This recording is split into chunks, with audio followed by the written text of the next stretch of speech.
Welcome back to Dubs Talk Live. I'm Zena, Keita, joined by Warriors reporter Dalton Johnson.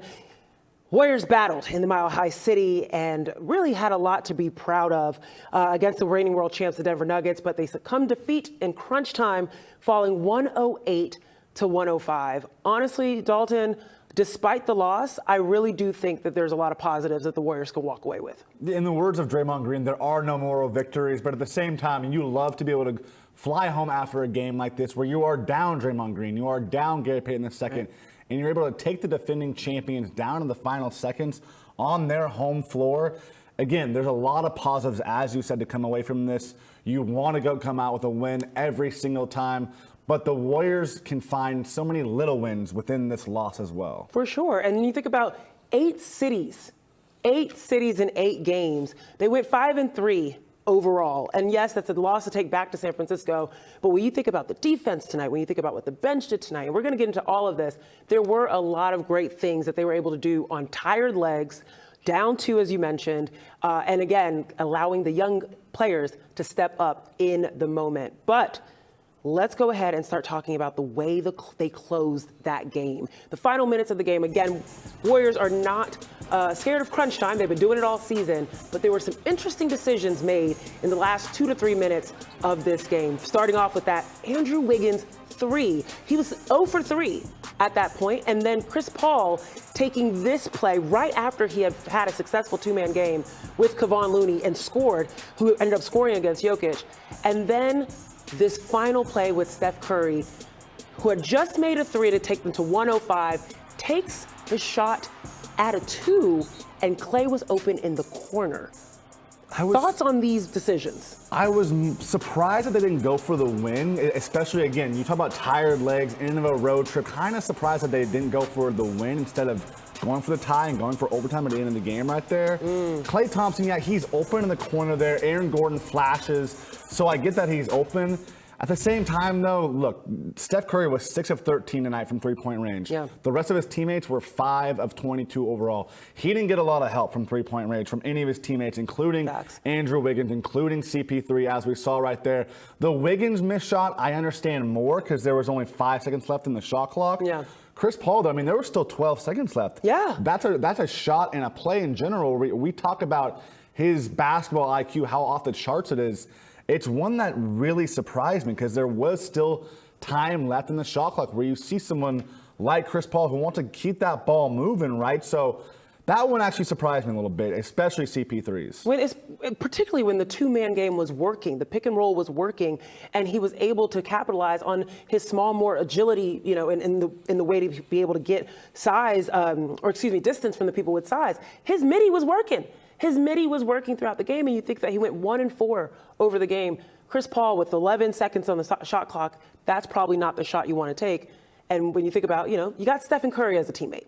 Yeah, find him the ball maybe. Right. maybe that. But so when I think about the crunch minutes of the game, I think it takes away from the fact that they did have a really solid game. Steph Curry only had 9 points in the first half, right? And so when your star player is not putting in the buckets, your defense really has to step up because you have to balance out the fact that you're going up against the world champs. They can put the ball in the bucket.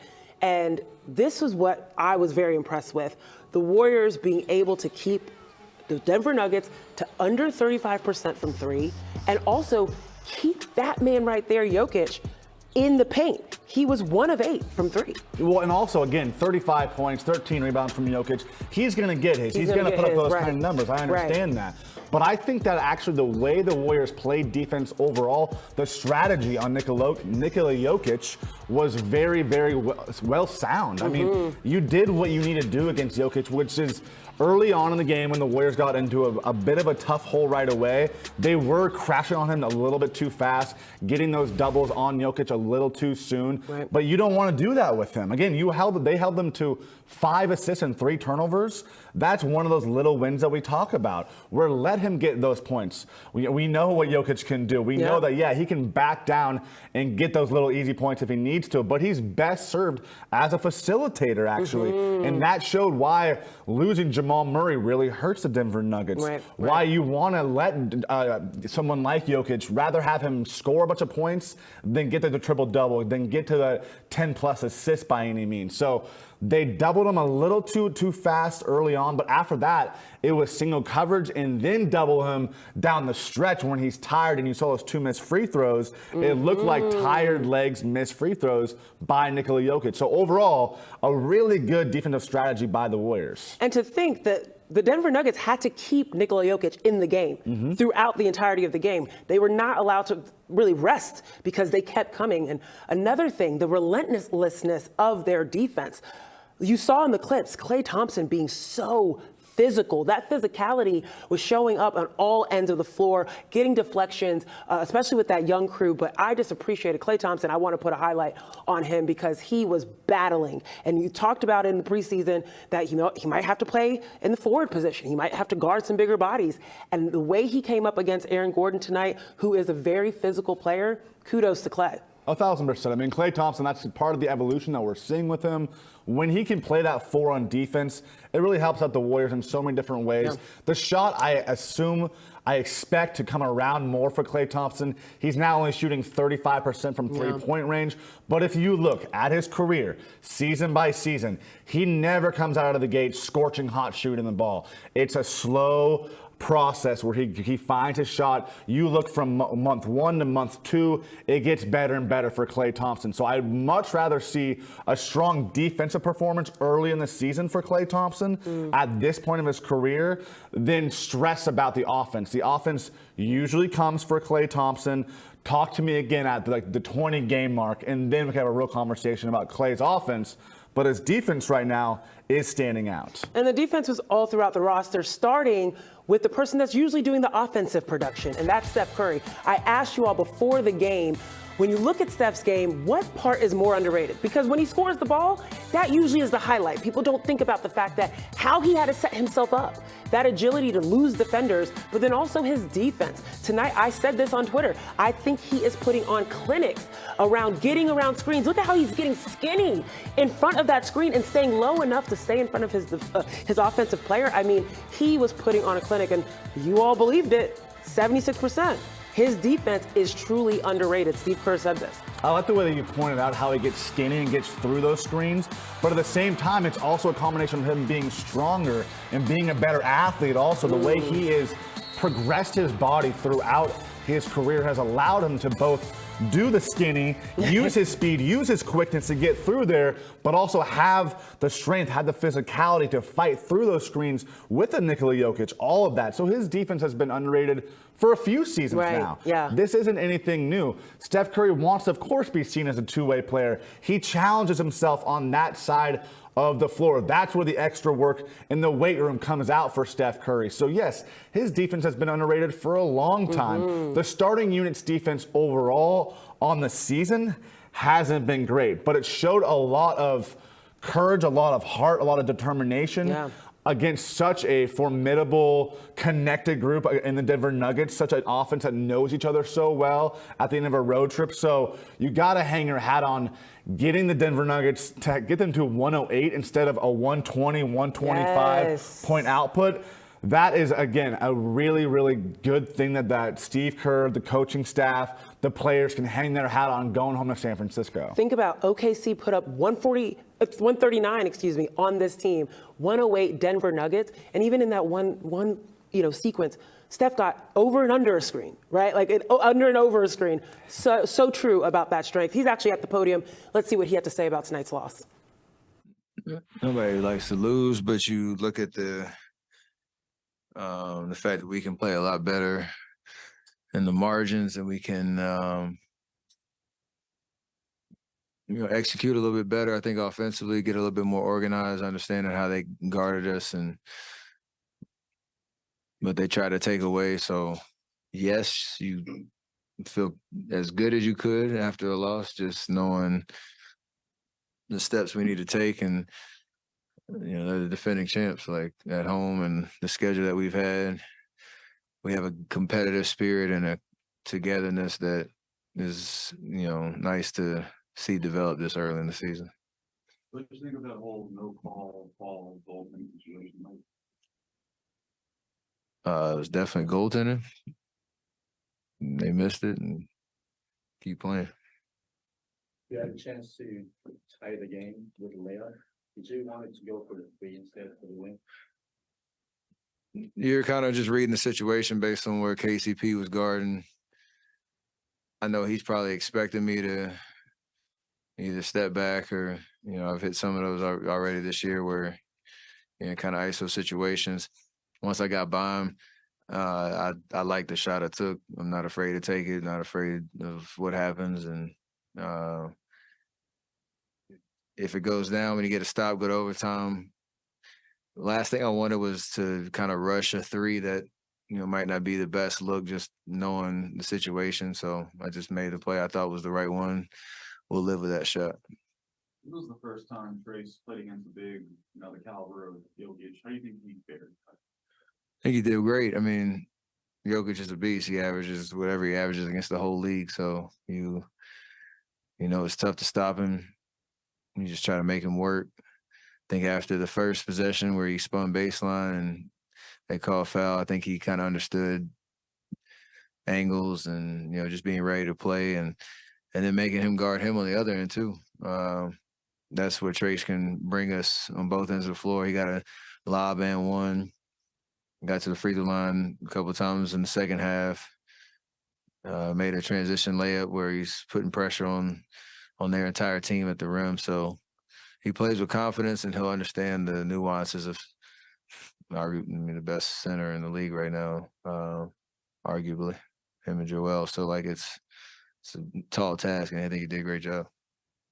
You're averaging 31 points per game this season. Not anymore. 4th. I'm just messing with you. 4th in the league. Is the scoring title even part of your goal for this season? That materializes throughout the season. It's not a goal. It's not something that I'm obsessing over. You play the game, take the shots that you think you're supposed to take and make, and shoot at a high clip and the efficiency and all that. And when I won it the 2 years before, it's just playing basketball, and that is the result. Like at the end of the year, you start looking at it a little bit more if you're in the chase, but it's not a goal at all. Your picture.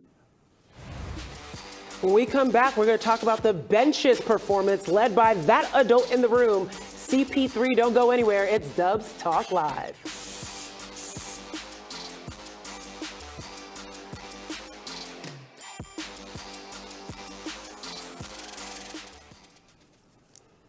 YouTube fam, hello.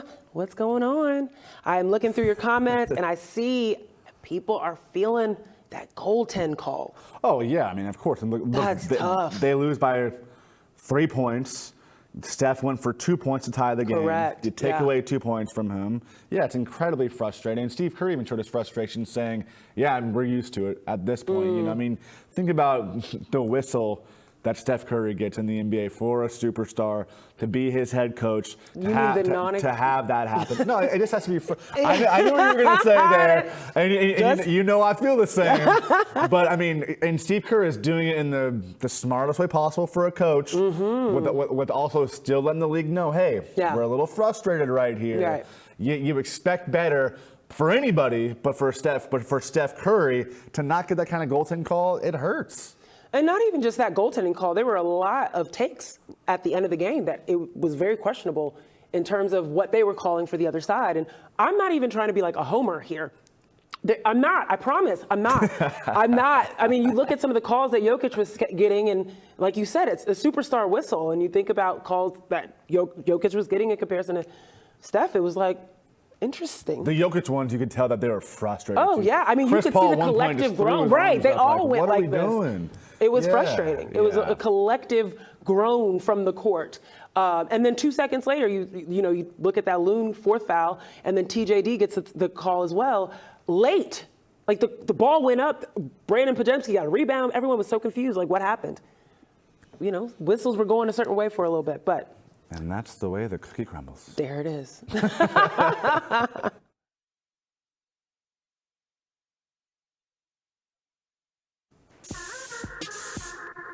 Welcome back to Dubs Talk Live. Let's look at what the bench was doing, because all season long they have been the storyline of the Warriors, just supporting. But tonight, the adult in the room, Chris Paul, had to control and get this team right here together, and that is exactly what he did. Look at that number, 42-12. This is a consistent pattern from the bench, but this lineup right here, +8 overall, as you mentioned, Dalton. And I was very, very pleased with the way that they showed up. Again, the adult in the room.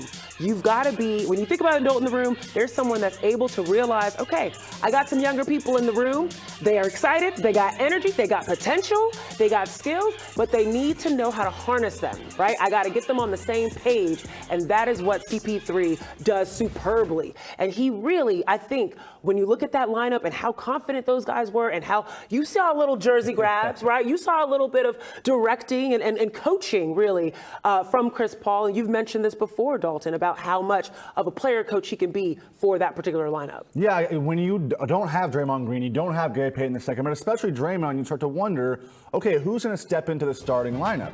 And Steve Kerr went with Dario Saric. And I think naturally you might think maybe they're going to start CP3, but I really like that they left Chris Paul on the bench to be with those young guys, to let them lead two rookies, two 21-year-olds. As you said, that group played 8 minutes together, they're +8, and they contributed in a lot of different ways. Moses Moody with 10 points off the bench, and it's kind of such a blessing and curse at the same time with this depth that Steve Kerr gets to use, where you look and you go, well, Moses Moody only got 14 minutes. Right. And you're trying to find extra minutes for a Moses Moody who's always ready, staying ready. Another steal from him, another efficient night for him. So again, you have a little bit of everything in that group, but more than anything, you have the adult in the room, the 19-year veteran, Chris Paul leading the way. During free throws, you see him, hey, come here, let's talk, let's figure this out real quick. That. So there's never, you see someone where you can only imagine that end of a road trip. You're facing the defending champions. Trace Jackson Davis first got off the bench with Chris Paul against Jokic. Your heart rate could be going boom, boom, boom, boom, boom, boom, boom, boom, boom, boom, boom. But no, you have Chris Paul going, hey, let's slow down now. We're good. I got you. That's, again, the added luxury to have a Hall of Fame point guard coming off the bench. No other team has that in the rest of the NBA. I absolutely love that you particularly mentioned Trace Jackson Davis, because you're absolutely right. Even though Trace Jackson Davis isn't your typical rookie that just came off of 1 year of college, he has some years under his belt. He's still new to this league, and he had almost 20 minutes tonight against the reigning champs, particularly against Nikola Jokic, a guy that likes to pound inside, and Trace Jackson Davis held his own against him in terms of running that pick and roll really well. I mean, look at that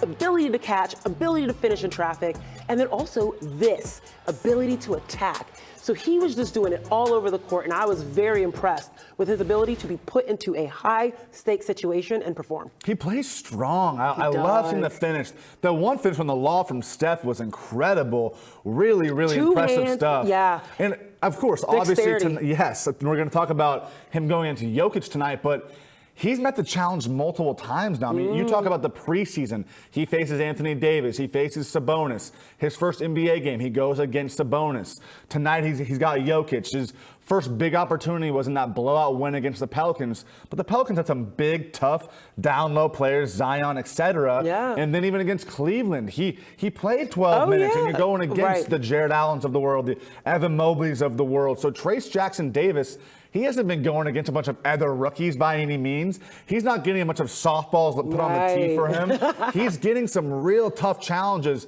and each time this rookie is showing that he is ready. He's gonna get time in Santa Cruz, understandably so, but it's just showing how much of a difference it makes having a big man in Steve Kerr's system who played 4 years of college basketball, who played under Mike Woodson, an NBA coach at Indiana. This is someone who played 126 college games, and it is using to his benefit right now in the NBA. What you can tell, especially on that last point of who you played for and in the system that you play in, the way that TJD executes play is exact. And this is something that when you're playing in the college level and you are not setting your picks at the right angle, you're not cutting hard, you're not rolling hard, you get on the baseline.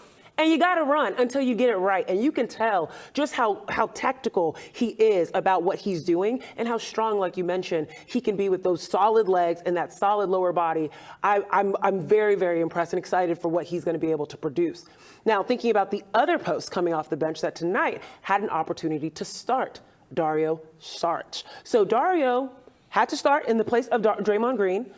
Didn't have a great offensive night. Definitely did the things that he needed to do in terms of rebounding. I mean, was able to get eight rebounds for the team, which is important and especially necessary. But when you think about what Dario Saric is supposed to be as a post extension of offense, right? A floor spreader and particularly a face-up shooter. 0 of 3 from 3. What would you make of his collective performance tonight? Well, again, you brought up the 8 rebounds. That's huge to see from Dario Saric. But yeah, of course, his role really is being able to stretch the floor, be that ideal stretch big. So he needs to get his shot going. It has been going in the past, so it's tough that he was 0 for 3 from three-point range. He's so used to facing Chris Paul, so tough assignment for Dario Saric tonight in Denver. Yeah, it was definitely, you could see he was a little bit outmatched inside especially. And we've seen a kind of a pattern of like him being a little skittish down low, and he needs to be able to go up strong and finish. And then particularly when he's got those top of the key wide open threes, that is something he has got to be able to close. Now let's talk about someone that also struggled a little bit offensively, but I think we're in the same boat here. What he's been able to do peripherally is important for the growth of his game, and that is Andrew Wiggins. I loved that no matter how much he was struggling from the floor tonight, he was going up, he was going and attacking the offensive glass, he was making an effort, he was making it hard for the Denver Nuggets. This is 4 straight games now where Andrew Wiggins has at least 5 or more rebounds. And there's a handful of clips that we're showing right here where, yes, he's not even getting the rebound, but he's around the basket. He's attacking. He's fighting to keep the possessions alive, fighting for extra tips, all of that. It's what you want to see from Andrew Wiggins. The Warriors, they're showing that they're not having a bunch of worries for Andrew Wiggins right now. Yeah. Steve Kerr continues to show his confidence in Andrew Wiggins. And yeah, of course, it's been a little slower offensively than they would have hoped for, only shooting 15% from three-point range right now. Right. But this is how you get the Andrew Wiggins that they need down the stretch, is to get him going towards the basket, get him fighting for those extra tips, keeping possessions alive, because that's the player that he was in the NBA Finals when the Warriors won it all. Yes, his offense was there, but it was the mindset to crash the glass, to fight for every single loose ball, to fight for every single extra possession. That's the Andrew Wiggins that the Warriors want to see, and that's the Andrew Wiggins that showed up in Denver. For sure. And you think about, that's a way that Andrew Wiggins is allowing his game himself to keep being productive, him crashing the glass, him still being as attacking as possible from that perspective. What can the Warriors do in terms of their offense to be able to set him up for those downhill plays or maybe get him on the block? Yeah, I go back to a few games ago where they came out of halftime and right away you saw him on the block, coming off of screens, all those little things. So I never want to see Andrew Wiggins be a spectator. I don't want to see him stagnant. I want to see him on the move, going downhill, cutting off screens, right? I want to see him even cutting back doors sometimes, finding those little easy holes, those easy little lanes where he can get a few layups, get a few dunks, and then start to bring everything else from away from the basket. But first, I want everything towards the basket for Andrew Wiggins. Yeah, I think like a little split action, letting him like almost flare off and curl, like that's his game, being able to go after a defender while they're trying to recover from a defensive position. I like that game plan. We'll see what they do for Andrew Wiggins. But coming up next, the Warriors are coming back home.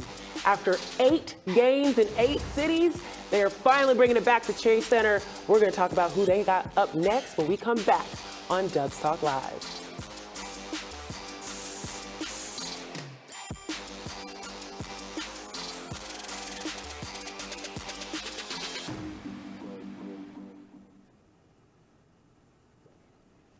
Okay, I finally found a better way not to say the Bibidubs or the Bibis. Shout out to Arjun. I might be saying that wrong. Arjun Sridhar. The youngins. Oh, yeah, that's right? fair. He said, I love our youngins. The youngins with an Olden. They think the game. Olden? I just made up a word for you Chris really Paul right there. The youngin and the olden. But I do like the youngins because that's what they are. They're not kids. They're not babies. I know. But they are the young guys, and they're the youngins, and I like that. And that, I'm from North Carolina, so I like a little bit of youngins, and that's good. I like that. Thank you so much, Arjun. Let's see. Ooh, there's a question for you. What's up? Mr. Warriors Reporter Insider. Should the Dubs get another free agent available or wait for the buyout market? Remember, Guy Santos just signed with the team. Yeah, Guy Santos has about 14 players on the roster. He's going to go up and down from Santa Cruz. So I don't expect any moves by any time fast by any means. They will have their eyes open on the buyout market, I'm sure. And I just think that when you start getting towards the buyout market, I want to see where they look like as far as their size and see if it's really a detriment or see if they think that they need to get some length for this roster, because there's going to be no changes in the short term, but long term, if they need any more height, any more length, any more size for the stretch run. Yeah, that's the kind of the resounding sentiment here is like Warriors still need another big. Maybe. But we've also heard that for the last 5 years. We've been hearing that, and I don't know. TJD really showed up tonight. I think TJD is in the rotation. In the rotation, exactly. I was thinking the same thing. Appreciate the question, William Herr.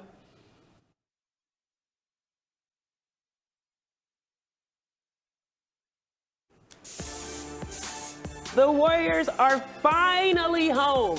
Finally coming back to Chase Center, and they are going to play 5 games against 3 teams. Starting out with Cleveland on Saturday, back-to-back, followed up with Minnesota, who has been absolutely killing it at their games. They're going to go back-to-back against them with a day in between. And then OKC, the team that really gave them a little bit of struggles out in Oklahoma City. So they're going to, I like this kind of, you have an opportunity to kind of have like mini playoffs, right? Like you play them once, see what they did, see what you liked, take what you want, play them again. Try to get another win. I think it's fun. I think it's a really cool change that the NBA is trying to do to keep teams home a little bit, and then they take them on the road. I think it is a fair statement to say that the Warriors have had the hardest road schedule yet. They're the only team that have had 6 road games already. So I'm happy that they're coming home for the time being. Yeah, for the Warriors to have 7 of their first 9 games be on the road and to be where they are at right now is a major positive, is a big win for the Warriors. And I really like these almost baseball-esque schedule right now, baseball style. Look at you, baseball player. Right, yeah. But the game that I'm really looking forward to is with the Minnesota Timberwolves.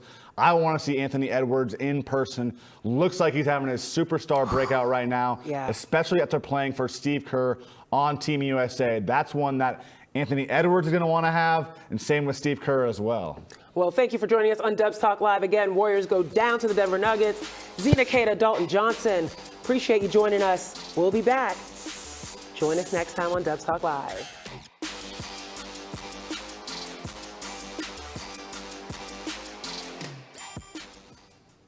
All right. Now, I'm very curious because the conversation we were having before was about bigs, right, and size. There is a player we have not seen yet. I haven't seen yet. Usman. Oh, yeah, Usman Garuba. I am kind of surprised. That's how I feel too. Yeah, because I'm happy that you brought that up again, because right when you brought it up, I'm like, Well, someone mentioned it in the chat, so I got to figure out who it was. But there it is. Rebel the Sounds. This would have been. What about Usman Garuba? This would have been a good game to see him. You think about the end of a road trip. You think about Jokic. You think about the bigs, the size that Denver has. And I really like the signing of Usman Garuba right away. I mean, he has a lot of defensive upside. He's not going to bring a lot to you offensively, but a lot of defensive upside. Someone who said that early on going into the draft, early on in his career, he really studied Draymond Green. Wow. He wants to be that type of player, kind of a do-it-all, but especially make his name known on the defensive side first and foremost. So, you know what? That's a good point, actually. I'm surprised that we have not seen Usman Garuba tonight. So, again, it's so early in the season. You're trying to figure out these two-way contracts, when's best to use them. Because I think you look at last year, and they were overused way more than Steve Kerr and anyone else would have wanted to use Anthony Lamb and Ty Jerome as much as they had to. It was like unprecedented the way that they did not play in the G League. So it's trying to kind of find the balance of when's the right time to use them. And I do think that there are matchups where Usman Garuba with this roster really can help. Yeah, he's not a 7-footer, but he's a 6'8", 6'9". Solid body. Exactly. Yeah. He's a 4, small ball 5. But he plays strong. He's a good athlete. A lot of defensive upside for Garuba. So that's an interesting point to bring up, actually. Yeah, I mean, there's a few people in the chat that said, I forgot about Usman. I think a lot of people are forgetting that he's there. Santa Cruz won't. They got their first game on Friday night. And so I know that he's supposed to be, someone that plays for them. So hopefully we'll be able to see something out of Usman if he plays for them, or hopefully in a coming game soon. But I want to appreciate, our YouTube family has been giving great questions and also making some really great points tonight. Again, tough loss, but a lot of great lessons. And to our YouTube family, I do want to announce some sad news, but it's going to be good for us. For the next 5 games, we will not be able to broadcast the show on YouTube. We are streamlining our production workflow right now. You can still watch the show live. We'll still be here on NBC Sports Bay Area at the normal time right after Warriors postgame live. But we will be back on YouTube on Monday, November 20th. It's the game against the Rockets. So a little YouTube pause, but we will miss you all. Okay? All right. Well, we'll be back, and the Warriors will be back here in the Bay against Cleveland, and that is going to be on Saturday. Yes. 2 days off for the Warriors. I know, 2 days. They need what it. a big break. They need it. Steph Curry earned that one. Relax, folks. They're literally going to just kick their feet up for like 2.2 seconds and then back in the Chase Center against Cleveland. Hope you guys join us for Dubs Talk Live right after that game, but appreciate you guys joining us tonight. I'm Zena, Keita, Dalton Johnson. Enjoy your evening.